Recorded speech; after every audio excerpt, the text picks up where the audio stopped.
All right, we're getting dribs and drabs of an interview that Barack Obama has had with the New York Times Magazine with the reporter Nat Bai. Now, among the things that the senator points out is that he made a mistake with the infamous guns and religion comments in Pennsylvania. He explains that, but he also goes on to chide Fox News, saying, I am convinced that if there were no Fox News, I might be 2 or 3 points higher in the polls. He goes on to say, if I were watching Fox News, I wouldn't vote for me, right? Because the way I'm portrayed 24/7 is as a freak. I am the latte-sipping, New York Times reading, Volvo driving, no gun owning, effete, politically correct, arrogant liberal who wants somebody like that. And I think Obama's only mistake in this campaign is that he hasn't appeared on Fox more because half of your viewers are either independent or Democrat. Do you guys lean Republican in terms of viewership?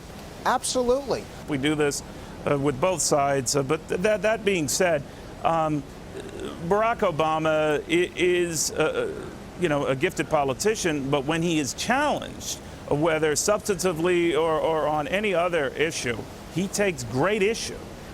Does this show a vulnerability and something that we should watch, or is this just a typical candidate who doesn't like criticism? Obama has had a blessed life. You know, the joke goes that when he goes home to Bethlehem, his birthplace, how well the media has treated him. So he's going to have to get used to the rough and tumble world of politics because life is not going to be so great. This guy's going to come in not only with a strong majority in the election, but something close to 60 seats in the Senate and 25 more seats in the House. There isn't going to be much of a check on him on Capitol Hill, so it's going to require people like you to be a check on him in the media.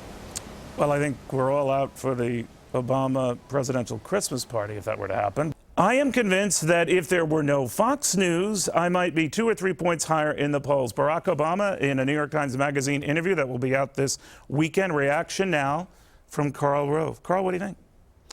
Well, he went on to say that he'd been depicted on Fox as a latte-sipping liberal, arrogant liberal, and I guess if the label sticks, you got to wear it. Look, he's gotten so used to dealing with the mainstream media that are, fawn all over him and don't ask tough questions, that when he gets in an environment where people are trying to be fair and balanced and, more importantly, get to the bottom of the real issues, he's uncomfortable. It's not the time to be sensitive and thin-skinned and a little curlish and whining, which is exactly how he sounds. When I worked at the White House, one of the best times I ever had was going 2 hours mano a mano with the editorial board of the New York Times. But did you ever eat the food they left? I did. I ate the meal. It was a very nice piece of salmon, as I recall.